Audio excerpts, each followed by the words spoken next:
ഈശോയ്ക്ക് സ്തുതി ഉണ്ടായിരിക്കട്ടെ.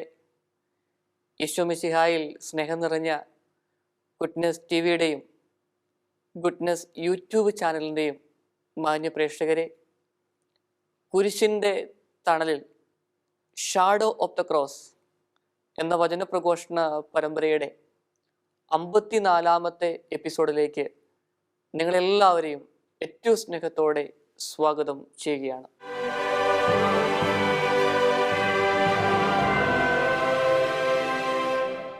പ്രിയപ്പെട്ടവരെ, കഴിഞ്ഞ ദിവസങ്ങളിൽ ജപ്പാനിലെ ടോക്കിയോ എന്ന് പറയുന്ന സ്ഥലത്തെ ആ സ്ഥലത്തിനടുത്തുള്ള ഒരു സെമിത്തേരിയിലുണ്ടായ ഒരു കാര്യം നിങ്ങളുമായി പങ്കുവയ്ക്കുവാനായിട്ട് ആഗ്രഹിക്കുകയാണ്. ഈ സെമിത്തേരിയിലേക്ക് ധാരാളം വ്യക്തികൾ കൗതുകത്തോടെ ഉറ്റുനോക്കുകയാണ്. കാരണം ഈ സെമിത്തേരിയിൽ ഉന്നത ഉദ്യോഗസ്ഥന്മാരൊക്കെ നിലയുറപ്പിച്ചിട്ടുണ്ട്. കോടതിയിലെ അഭിഭാഷകരുണ്ട്, പ്രോസിക്യൂട്ടേഴ്സ് ഉണ്ട്, പോലീസ് ഉദ്യോഗസ്ഥരുണ്ട്. അവരൊക്കെ ഒരു കുഴിമാടത്തിന് മുന്നിൽ മുട്ടുകുത്തി എന്തൊക്കെയോ പറയുകയാണ്, വലിയ വേദനയോടെ, വിഷമത്തോടെ. അതിനുശേഷം ആ കുഴിമാടത്തിൽ ഒരു പൂച്ചെണ്ടൊക്കെ അർപ്പിച്ച് വലിയ വേദനയോടെ അവർ തിരിച്ചു പോകുന്ന ഒരു പ്രതീതി. എന്താണെന്ന് അന്വേഷിച്ചപ്പോൾ മനസ്സിലാക്കാനായി സാധിച്ചത് ഇപ്രകാരമാണ്. ആ കുഴിമാടത്തിൽ അടക്കം ചെയ്തിരിക്കുന്നത് ഐഷിമ എന്ന് പറയുന്ന ഒരു വ്യക്തിയെയാണ്. തുറമുഖ നഗരമായ യോക്കോഹാമയിലെ ഒരു തന്ത്രപ്രധാനമായ ഒരു സ്ഥലത്ത് ജോലി ചെയ്യുന്ന വ്യക്തിയായിരുന്നു ഐഷിമ. 2020 ഐഷിമ എന്ന് പറയുന്ന ആ വ്യക്തി അവിടുത്തെ ഒരു യന്ത്രം മറ്റുള്ളവരുടെ അറിവ് കൂടാതെ വിറ്റു എന്നുള്ളതാണ് കേസ്. അപ്പോൾ പല രഹസ്യങ്ങളും മറ്റുള്ളവർക്ക് പറഞ്ഞു കൊടുത്തു. അതിൻ്റെ പേരിലാണ് ഇദ്ദേഹത്തെ വധശിക്ഷയ്ക്ക് വിധിക്കപ്പെട്ടത്. അങ്ങനെ കോടതിയിലൂടെ മുമ്പോട്ട് പോയി കാരാഗൃഹത്തിൽ അടയ്ക്കപ്പെട്ടു. ഏകദേശം 8 വർഷം ഇദ്ദേഹം ജയിലിലായിരുന്നു. ജയിലിൽ ആയിരുന്ന ആദ്യ നാളുകളിൽ തന്നെ ഐഷിമയ്ക്ക് ക്യാൻസർ ബാധിച്ചു എന്നറിഞ്ഞു. ഏകദേശം 8 തവണ അഭിഭാഷകര് ജാമ്യം കിട്ടുവാനായിട്ട് ചികിത്സയ്ക്ക് വേണ്ടി അപ്പീൽ വെച്ചു. എന്നാൽ 8 പ്രാവശ്യവും നിഷ്കരണം തള്ളുകയാണ് ചെയ്തത്. കാരണം ഇദ്ദേഹത്തിന് അതൊന്നും അർഹിക്കുന്നില്ല എന്നുള്ള ഒരു വിധിയാണ് ആ കോടതിയിൽ നിന്ന് ഉണ്ടായത്. ഇദ്ദേഹത്തോടൊപ്പം മറ്റു 2 പേരെയും ജയിലിൽ അടയ്ക്കുകയാണ് ചെയ്തത്. അങ്ങനെ 8 വർഷത്തിനു ശേഷം ഈ ഐഷിമ ജയിലിൽ വെച്ച് മരിക്കുകയാണ് ചെയ്യുന്നത്. പിന്നീട് അങ്ങോട്ടുള്ള 2-3 വർഷങ്ങൾക്കുള്ളിൽ കോടതിക്ക് മനസ്സിലായി ഐഷിമ എന്ന് പറയുന്ന വ്യക്തി യാതൊരു കുറ്റവും ചെയ്തിട്ടില്ല. അത് ആരൊക്കെയോ എന്തൊക്കെയോ തെറ്റിദ്ധരിപ്പിച്ചതാണ്, മറ്റു പല വ്യക്തികളുമാണ് ഇതിന് പിന്നിലുള്ളത് എന്ന് അവർക്ക് മനസ്സിലായി. ഐഷിമ നിരപരാധിയാണെന്ന് അറിഞ്ഞു കഴിഞ്ഞപ്പം ഭയങ്കര പ്രയാസമായി ഈ പ്രോസിക്യൂട്ടേഴ്സിനും കോടതിയിലുള്ള വ്യക്തികൾക്കും. അതുകൊണ്ടാണ് അവര് ഈ ഐഷിമയെ അടക്കം ചെയ്ത ആ സ്ഥലത്ത് വരികയും പൂക്കൾ അർപ്പിക്കുകയും വലിയ വ്യതയോടെ കുറ്റബോധത്തോടെ ആയിരിക്കുകയും ചെയ്തത്. സ്നേഹമുള്ളവരെ, ഒരു നീതിപീഠത്തിനും ഈ ഐഷിമയെ രക്ഷിക്കുവാനായിട്ട് സാധിച്ചില്ല. ഇനി ഒരു വ്യക്തിക്ക് കൊടുക്കേണ്ട സ്വാതന്ത്ര്യം അത് കൊടുത്തില്ല. ഇവയെല്ലാം ഇവർക്കറിയാമായിരുന്നു. ഇതൊക്കെയാണ് ഇവരെ വലിയ കുറ്റബോധത്തിലേക്ക് വഴിതെളിച്ചത്. സ്നേഹമുള്ളവരെ, നിരപരാധിയായ ഒരു വ്യക്തിയുടെ ജീവിതം ഇല്ലാതാവുകയാണ് ചെയ്യുന്നത്. രോഗത്തിലൂടെ കടന്നുപോയി അവിടെ കൊടുക്കേണ്ട നീതിയൊന്നും ഉണ്ടായില്ല. ഈ വലിയൊരു അവസ്ഥ നമ്മുടെയൊക്കെ ജീവിതങ്ങളിൽ തെറ്റിദ്ധരിക്കപ്പെടുന്ന നിമിഷങ്ങൾ ധാരാളമാണ്. ആത്മാവിനുണ്ടാകുന്ന മുറിവുകളെന്ന് പറയുന്നത് അത് വലുതാണ്. നമുക്കറിയാം, ശരീരത്തിനുണ്ടായ മുറിവുകൾ ഉണങ്ങാൻ സമയമെടുക്കും. നല്ല മരുന്നുകളൊക്കെ ഉപയോഗിച്ച് കഴിയുമ്പോൾ ആ മുറിവുകളൊക്കെ പാടെ മാറും. എന്നാൽ ആത്മാവിനുണ്ടായ മുറിവുകൾ അതുണങ്ങാൻ വലിയ സമയം ആവശ്യമാണ്. പ്രിയപ്പെട്ടവരെ, ആത്മാവിന് ഏൽക്കുന്ന മുറിവാണ് കുറ്റബോധം. ആ കുറ്റബോധം നമ്മുടെയൊക്കെ ജീവിതത്തെ തളർത്തിക്കളയും. അതുകൊണ്ട് പ്രിയപ്പെട്ടവരെ, എന്നെ കേൾക്കുന്ന നിങ്ങൾ ആരെങ്കിലും ജീവിതത്തിൽ വലിയ വേദനയിലൂടെ കുറ്റബോധത്തിലൂടെ കടന്നു പോയിക്കൊണ്ടിരിക്കുകയാണെങ്കിൽ ഈ നിമിഷം ഞാൻ നിങ്ങൾക്ക് വേണ്ടി പ്രാർത്ഥിക്കുകയാണ് ചെയ്യുന്നത്. കുറ്റബോധത്തിലേക്ക് വന്നു കഴിഞ്ഞാൽ ആത്മാവിനുണ്ടായ മുറിവുകൾ നമ്മുടെ ജീവിതത്തെ മരവിപ്പിച്ച് കളയുകയുള്ളൂ. അതുകൊണ്ട് സ്നേഹമുള്ളവരെ, നമുക്ക് വചനം ചൊല്ലി പ്രാർത്ഥിക്കാം. ഒരുപക്ഷെ നിങ്ങൾ ഒരു വേദനയിലൂടെ കടന്നു പോവുകയാണ്. നീതി നിഷേധിക്കപ്പെട്ട അനുഭവം, പ്രിയപ്പെട്ടവരിൽ നിന്ന് കിട്ടേണ്ട വാത്സല്യമോ സ്നേഹമോ ഒന്നും കിട്ടിയില്ല. പകരം കുത്തുവാക്കുകളും മുറിപ്പെടുത്തുന്ന വാക്കുകളും വേദനാജനകമായ സംഭവങ്ങളും സാഹചര്യങ്ങളുമല്ല. ഈ അവസ്ഥയെ നമുക്ക് സമർപ്പിച്ച് പ്രാർത്ഥിക്കാം. ജെറമിയ പ്രവാചകന്റെ പുസ്തകത്തില് 17-ാമത്തെ അധ്യായത്തിലെ 14-ാമത്തെ വചനം ചൊല്ലി പ്രാർത്ഥിക്കാം. പ്രിയപ്പെട്ടവരെ, വചനം പറയുന്നത് ഇപ്രകാരമാണ്: കർത്താവേ, എന്നെ സുഖപ്പെടുത്തണമേ, അപ്പോൾ ഞാൻ സുഖമാക്കപ്പെടും. നമുക്ക് പ്രാർത്ഥിക്കാം. ദൈവമേ, എൻ്റെ മനസ്സിൻ്റെ മുറിവുകൾ വലുതാണ്, തെറ്റിദ്ധരിക്കപ്പെട്ട നിമിഷം വലുതാണ്, നീതി നിഷേധിക്കപ്പെട്ട നിമിഷങ്ങളുണ്ട്. ഇവയെല്ലാം എൻ്റെ ജീവിതത്തെ തളർത്തിക്കളയുന്നു. ദൈവമേ, ഏറ്റെടുക്കണമേ. പ്രത്യേകിച്ച് എന്നെ കേട്ടുകൊണ്ടിരിക്കുന്ന എല്ലാ ജനങ്ങളെയും സമർപ്പിച്ച് പ്രാർത്ഥിക്കുകയാണ്. ആരെങ്കിലുമൊക്കെ ഇതുപോലുള്ള വേദനയിലൂടെ ദുഃഖങ്ങളിലൂടെയാണ് കടന്നു പോകുന്നതെങ്കിൽ ദൈവമേ, അവരെ സുഖപ്പെടുത്തണമേ. അപ്പോൾ അവർ സുഖമാക്കപ്പെടും. അങ്ങ് മാത്രമാണ് എൻ്റെ പ്രത്യാശ. അതോടൊപ്പം തന്നെ സ്നേഹമുള്ളവരെ, നമ്മുടെയൊക്കെ ജീവിതത്തിൽ ഒന്ന് ചിന്തിക്കുക, ദൈവം കൂടെയുണ്ട്. ആരൊക്കെ നമ്മെ തളർത്തിയാലും നമ്മളെ കൈപിടിച്ചുയർത്തുന്ന ഒരു ദൈവമുണ്ട്. മനസ്സ് തളർത്തിക്കളയുന്ന ചില ചിന്തകളും ചില വാക്കുകളും ചില പ്രവൃത്തികളും അതൊക്കെ നമ്മുടെയൊക്കെ ജീവിതങ്ങളിലേക്ക് വരുമ്പോൾ നമ്മൾ പ്രാർത്ഥിക്കണം. പൗലോസ് അപ്പസ്തോലനെ പോലെ പറയുവാനായിട്ട് സാധിക്കട്ടെ: എന്നെ ശക്തനാക്കുന്ന ദൈവത്തിലൂടെ എനിക്കെല്ലാം ചെയ്യുവാൻ സാധിക്കും. മനസ്സ് പുറകോട്ട് വലിയുമ്പോഴും പരാജയ ഭീതിയിലേക്ക് പോകുമ്പോഴും വലിയ ആകുലതയിലൂടെ കടന്നു പോകുമ്പോഴും പ്രാർത്ഥിക്കുവാൻ സാധിക്കട്ടെ: എന്നെ ശക്തനാക്കുന്നതിലൂടെ എനിക്കെല്ലാം ചെയ്യുവാൻ സാധിക്കും. അതാണ് നമ്മുടെയൊക്കെ ജീവിതത്തിന് വേണ്ടത്. യെശയ്യാ പ്രവാചകന്റെ പുസ്തകത്തിൽ 53-ാമത്തെ അധ്യായത്തിലെ 5-ാമത്തെ വാക്യം പറയുന്നത് ഇപ്രകാരമാണ്: അവന്റെ കഷ്ടതകളാൽ നാം സൗഖ്യം പ്രാപിച്ചു എന്ന്. ഈശോ നമുക്ക് വേണ്ടി മരിച്ചു. അവന്റെ കഷ്ടതകളിൽ നാം സൗഖ്യം പ്രാപിച്ചു. പ്രിയപ്പെട്ടവരെ, ഈശോയെക്കുറിച്ച് ചിന്തിക്കുമ്പം നമുക്കറിയാം, ഒറ്റപ്പെടലുണ്ടായിരുന്നു, പരിഹാസത്തിൻ്റെ നിമിഷമുണ്ടായിരുന്നു, കൂടെയുണ്ടായിരുന്നവര് ആരും ഉണ്ടാകാത്ത അവസ്ഥ, പ്രിയപ്പെട്ട ശിഷ്യൻ ഒറ്റിക്കൊടുത്ത അവസ്ഥ, നിന്ദനങ്ങളിലൂടെയും അവഹേളനങ്ങളിലൂടെയും കടന്നുപോയ അവസ്ഥ, ഇതെല്ലാം നമ്മെ നേടിയെടുക്കുവാനായിട്ട് ആയിരുന്നു. അങ്ങനെയെങ്കിൽ ഈ പറയുന്ന രീതിയിലുള്ള ഏതെങ്കിലും അനുഭവത്തിലൂടെ കടന്നു പോവുകയാണെങ്കിൽ കുരിശിൻ്റെ ചുവട്ടിൽ നമുക്ക് അഭയം തേടാം. കുരിശിൻ്റെ തണലിൽ നമുക്ക് സംരക്ഷണം നേടാം. സഹോദരങ്ങളെ, എനിക്ക് അറിയാവുന്ന ഒരു ബിൽഡറുണ്ട്. അദ്ദേഹം പറഞ്ഞ ഒരു കാര്യമുണ്ട്: അച്ചോ, എനിക്ക് വലിയ സന്തോഷമുണ്ട്. കഴിഞ്ഞ കുറേ നാളുകളായിട്ട് വലിയ ഒരു ഡെവലപ്മെൻ്റാണ് എൻ്റെ കരിയറിൽ ഉണ്ടാവുക. അതിൻ്റെ എല്ലാം കാരണമെന്ന് പറയുന്നത് എൻ്റെ ജീവിത പങ്കാളിയാണ്. അവൾ എൻ്റെ ജീവിതത്തിലേക്ക് വന്ന നിമിഷം തന്നെ ജീവിതത്തിൻ്റെ ദിശ മാറി. അപ്പോൾ ബിസിനസ്സൊക്കെ ഇങ്ങനെ പുരോഗമിച്ചു. അദ്ദേഹം പറഞ്ഞു, എൻ്റെ ജീവിത പങ്കാളിയുടെ പേര് തന്നെയാണ് ഞാൻ ഈ കമ്പനിക്ക് കൊടുത്തിരിക്കുന്നത് എന്ന്. സ്നേഹമുള്ളവരെ, ഒരു സൈഡിൽ വലിയ ഒരു പോസിറ്റീവായിട്ടുള്ള ഒരു കാര്യമാണ് ഞാൻ കേട്ടത്. ഇനി മറുവശത്ത് നമുക്കറിയാം, നമ്മുടെയൊക്കെ കുടുംബ ജീവിതത്തിൽ, സമൂഹ ജീവിതത്തിൽ ചിലപ്പോഴൊക്കെ പറയാറുള്ള ചില കാര്യങ്ങളില്ലേ, വലിയ രീതിയിൽ കുറ്റപ്പെടുത്തുന്ന നിമിഷങ്ങളില്ലേ. നീ വന്ന് കയറിയ ആ ദിവസം മുതൽ, നിമിഷം മുതലാണ് തകർച്ച തുടങ്ങിയത്. അല്ലെങ്കിൽ നീ ജനിച്ച നിമിഷം മുതലാണ് ഇങ്ങനെയൊക്കെ ഈ കുടുംബത്തിൽ വിനകളുണ്ടായതെന്നൊക്കെ പറയുന്ന നിമിഷങ്ങളില്ലേ. അതൊക്കെ കുഞ്ഞിളം മനസ്സിലും അതോടൊപ്പം തന്നെ നമ്മുടെയൊക്കെ മനസ്സിലിങ്ങനെ കിടക്കുന്ന ഒരു സ്ഥിതിവിശേഷമുണ്ട്. അതൊക്കെ ഉയരങ്ങളിലേക്ക് ഉയരുവാനുള്ള ആ ആഗ്രഹത്തിന് തടയാണ്. ഈ അവസ്ഥയിലൂടെയാണ് കടന്നു പോകുന്നതെങ്കിൽ ആ വേദനകളും മുറിവുകളും ദൈവത്തിന് മുമ്പിൽ സമർപ്പിക്കുവാനായിട്ട് സാധിക്കട്ടെ. മനഃശാസ്ത്രജ്ഞന്മാര് പറഞ്ഞു വെക്കുന്ന ഒരു കാര്യമുണ്ട്. Unhealed emotional wounds become life long struggles.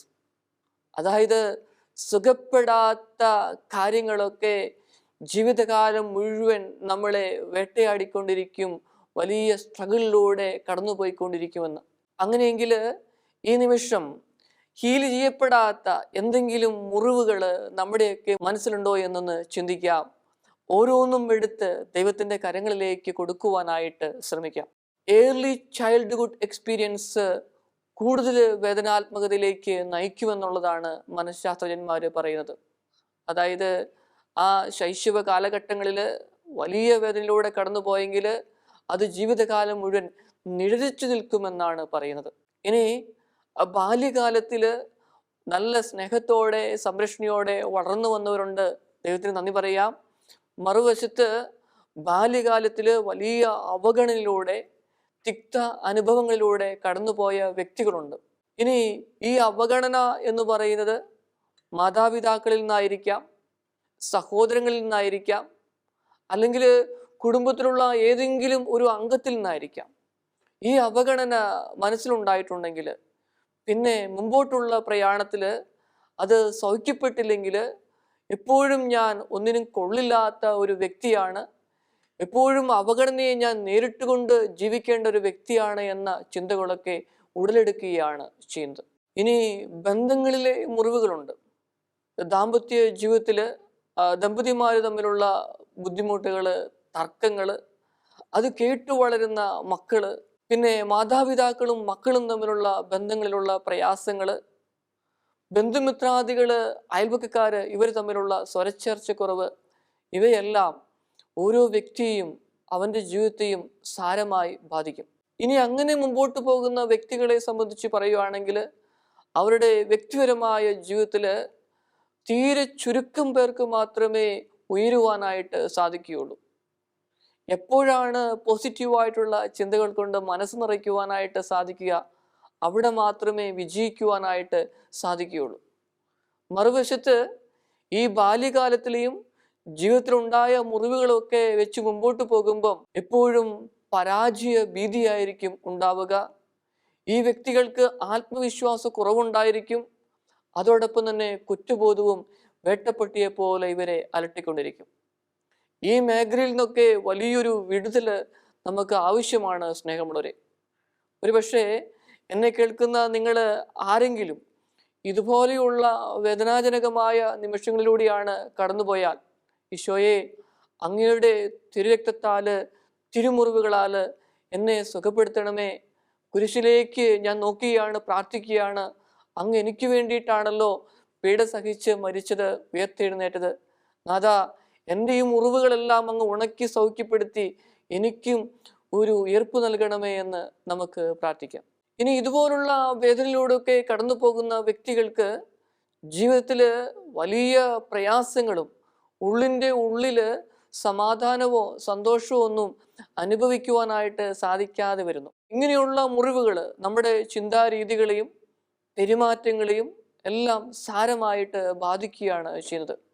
കാരണം ഇങ്ങനെ മുറിവേറ്റ വ്യക്തികൾക്ക് ആരോടും സ്നേഹത്തോടെ ഇടപെടാനായിട്ട് സാധിക്കത്തില്ല. അവരുടെ ജീവിതത്തിൽ അവർ ക്ഷിപ്രകോപികളായിരിക്കും. പെട്ടെന്ന് എന്തു പറഞ്ഞാലും ദേഷ്യപ്പെടുന്ന ഒരു പ്രകൃതമുള്ളവരായിരിക്കും. അവരുടെ ട്രസ്റ്റൊക്കെ നഷ്ടപ്പെട്ടു പോയി. അതുകൊണ്ട് ആരെയും വിശ്വസിക്കാനായിട്ട് അവർക്ക് പറ്റുന്നുണ്ടാവില്ല. ചെറിയ കാര്യം മതി ഭയങ്കര ആകുലതയാണ്. കാരണം പിന്നെ നമ്മുടെ ജീവിതത്തെ ഒരു സംയമനത്തോടെ നേരിടാൻ പറ്റാത്ത ഒരു അവസ്ഥയിലൂടെ പോകുന്നു. വലിയ ഭയമാണ്, ഒന്നും ചെയ്യുവാനായിട്ട് തോന്നുന്നില്ല. ഇനി ചെയ്താൽ തന്നെ അത് തോറ്റുപോകുമോ എന്നുള്ള ഒരു ഭയം, തോൽവിയുടെ ഒരു വേദന എപ്പോഴും മനസ്സിലുണ്ടാവും. ഇതൊക്കെയാണ് ഈ ഒരു മുറിവുകളിലൂടെ കടന്നു പോകുന്നവരുടെ പ്രത്യേകത. ഇനി ചിലരെ സംബന്ധിച്ചിടത്തോളം ഈ മുറിവുകളൊക്കെ വളരെ പ്രകടമാണ്. അവരിങ്ങനെ എപ്പോഴും ആകുലപ്പെട്ടുകൊണ്ടിരിക്കും. ഒന്നിലും ഒരു തീർപ്പ് കൽപ്പിക്കുവാനായിട്ട് പറ്റുന്നില്ല. എല്ലാ കാര്യങ്ങളും മുൻപിലുണ്ട്, പക്ഷേ ഭയങ്കര ടെൻഷനാണ്. ഇത് എനിക്ക് ശരിയാകുമോ, അല്ലെങ്കിൽ ഞാൻ ഇങ്ങനെ ഒരു കാര്യം ചെയ്തു കഴിഞ്ഞിട്ടുണ്ടെങ്കിൽ അത് ഫലവത്തായിട്ട് മാറുമോ, എല്ലാവരും എന്നെ അംഗീകരിക്കുമോ, വിജയം നേടുവാനായിട്ട് പറ്റുമോ, ഇങ്ങനെയുള്ള ആകുലതകളാണ്.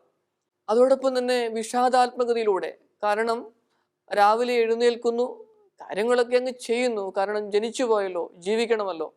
പക്ഷേ കാര്യങ്ങളൊന്നും ചെയ്യുന്നതിൽ ഒരു സംതൃപ്തിയില്ല, സന്തോഷമില്ല, ഒരു മൂകതയാണ്. മുഖത്തൊന്നും ഒരു സന്തോഷം അനുഭവിക്കാൻ പറ്റാത്ത ഒരു അവസ്ഥയിലൂടെ കടന്നു പോകുന്ന വ്യക്തികളുമുണ്ട്. അതോടൊപ്പം തന്നെ ചില വ്യക്തികൾ അടിമത്തങ്ങളിലേക്ക് നീങ്ങാറുണ്ട്.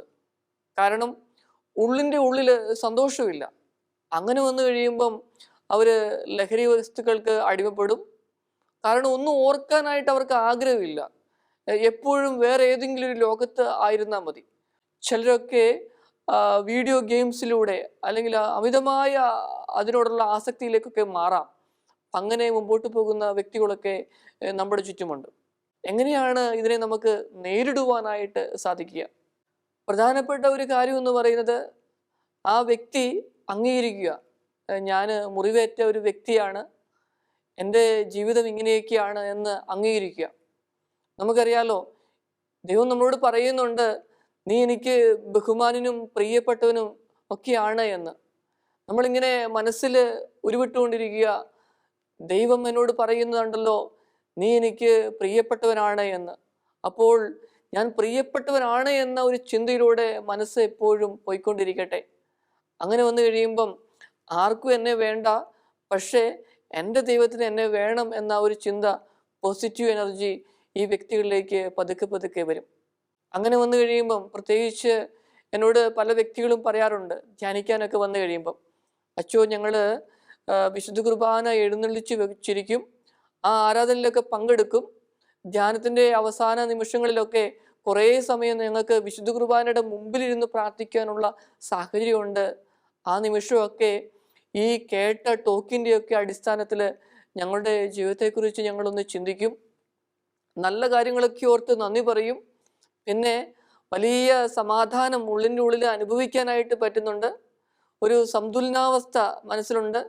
ആ സമയത്തൊക്കെ പതുക്കെ പതുക്കെ ചിന്തിക്കും, ഞാൻ ഏത് വഴികളിലൂടെയാണ് കടന്നു പോകുന്നത്, എനിക്ക് അകാരണമായ കോപമുണ്ടോ, ആകുലതയുണ്ടോ എന്നൊക്കെ ഇവർ പതുക്കെ പതുക്കെ ചിന്തിക്കുവാനായിട്ട് തുടങ്ങും. അങ്ങനെ ചിന്തിക്കുന്ന നിമിഷങ്ങളിൽ, പ്രത്യേകിച്ച് ഇത് വിശുദ്ധ കുർബാനയുടെ മുമ്പിലിരുന്നാണ്, ആ പ്രാർത്ഥനയോടുകൂടിയാണ് ജീവിതത്തെക്കുറിച്ചൊന്ന് ചിന്തിക്കുക, അവലോകനം ചെയ്യുക. ചിലരൊക്കെ പറഞ്ഞിട്ടുണ്ട്, അച്ചോ പല കാര്യങ്ങളും ഈശോ ഞങ്ങൾക്ക് വെളിപ്പെടുത്തി തന്നിട്ടുണ്ട്, ഞങ്ങളുടെ കുറവുകളൊക്കെ ഞങ്ങളുടെ പ്രിയപ്പെട്ടവർ പറഞ്ഞു തന്നപ്പം ഞങ്ങൾക്ക് മനസ്സിലാക്കാനായിട്ട് പറ്റിയിട്ടില്ലായിരുന്നു, എന്നാൽ വിശുദ്ധ കുർബാനയുടെ മുമ്പിലിരുന്ന് പ്രാർത്ഥിച്ചപ്പം അതൊക്കെ ഒന്ന് വെളിപ്പെട്ട് കിട്ടി, ഉള്ളിൻ്റെ ഉള്ളിൽ സന്തോഷമാണ് എന്ന് പറഞ്ഞ നിമിഷങ്ങൾ. അതോടൊപ്പം തന്നെ സ്നേഹമുള്ളവരെ, നമ്മളിങ്ങനെ ദൈവത്തിൻ്റെ മുമ്പിൽ എല്ലാം സമർപ്പിച്ച് പ്രാർത്ഥിക്കുമ്പം നമ്മളെ വേദനിപ്പിച്ച വ്യക്തികളോട് നമുക്ക് ക്ഷമിക്കാനുള്ള ഒരു മനസ്സ് പതുക്കെ രൂപപ്പെടും. അങ്ങനെ ക്ഷമിച്ചെങ്കിൽ മാത്രമേ, ക്ഷമിക്കാനുള്ള ഒരു ധൈര്യം കാണിച്ചെങ്കിൽ മാത്രമേ ഈ മുറിപ്പാടുകളിൽ നിന്ന് മനസ്സിനെ മാറ്റി നമുക്ക് ഉയരങ്ങളിലേക്ക് ഉയരുവാനായിട്ട് സാധിക്കുകയുള്ളൂ. അതോടൊപ്പം തന്നെ നമ്മൾ ചെയ്യേണ്ട ഒരു കാര്യമാണ്, നമ്മുടെയൊക്കെ വാക്കുകളിലൂടെ പ്രവൃത്തികളിലൂടെ മറ്റുള്ളവരെ ഉയർത്തിക്കൊണ്ടുവരുവാനായിട്ട് ശ്രമിക്കണം. ഒരു കാര്യം ചെയ്തു കഴിയുമ്പം അത് നല്ലതായിരുന്നു, നിനക്കത് ചെയ്യുവാനായിട്ട് സാധിക്കും. ഇപ്പം നമ്മൾ തന്നെ നമ്മുടെ വാക്കുകൾ കൊണ്ടൊക്കെ മുറിപ്പെടുത്തിയ വ്യക്തികളുണ്ടെങ്കിൽ നമുക്കറിയാമെങ്കിൽ പോസിറ്റീവായിട്ടുള്ളൊരു സമീപനം നമുക്ക് സ്വീകരിക്കാം. നിനക്കത് ചെയ്യുവാനായിട്ട് സാധിക്കും എന്നൊക്കെ പറഞ്ഞ് അവരെ പ്രോത്സാഹിപ്പിക്കുവാനായിട്ട് ശ്രമിക്കുമ്പം, ഒരു സപ്പോർട്ട് കൊടുക്കുമ്പം നമ്മുടെ ജീവിതത്തിലും മാറ്റം വരികയാണ്, ആ വ്യക്തികളുടെ ജീവിതത്തിലും വലിയൊരു മാറ്റം വരികയാണ് ചെയ്യുന്നത്. അപ്പം അതുകൊണ്ട് നമുക്ക് പ്രാർത്ഥിക്കാം, ഈശോയെ എന്നെ കേൾക്കുന്ന ഓരോ വ്യക്തിയും ഓരോ കുടുംബത്തെയും സമർപ്പിച്ച് പ്രാർത്ഥിക്കുകയാണ്. ജീവിതത്തിൽ ഏതെങ്കിലും ഒരവസ്ഥയിൽ, ഏതെങ്കിലും മുറിവുകളിലൂടെ, ആത്മാവിനുണ്ടായ മുറിവുകളിലൂടെ, മനസ്സിനുണ്ടായ മുറിവുകളിലൂടെ കടന്നു പോകുന്ന ആരെങ്കിലും എന്നെ കേൾക്കുകയാണെങ്കിൽ, ദൈവമേ സൗഖ്യം നൽകി അനുഗ്രഹിക്കണമേ. ആ ചിന്തകളെല്ലാം അവരുടെ മനസ്സിൽ നിന്ന് അങ്ങ് എടുത്തു മാറ്റി വലിയ സന്തോഷവും സമാധാനവും കൊണ്ട് അവരെ നിറയ്ക്കണമേ. മറ്റുള്ളവരെ ദൈവത്തിൻ്റെ സ്നേഹത്താൽ നിറയുവാനായിട്ട് പ്രേരിപ്പിക്കുന്ന ഉപകരണങ്ങളാക്കി അവരെ മാറ്റണമേ. പിതാവിൻ്റെയും പുത്രൻ്റെയും പരിശുദ്ധാത്മാവിൻ്റെയും നാമത്തിൽ ആമേൻ.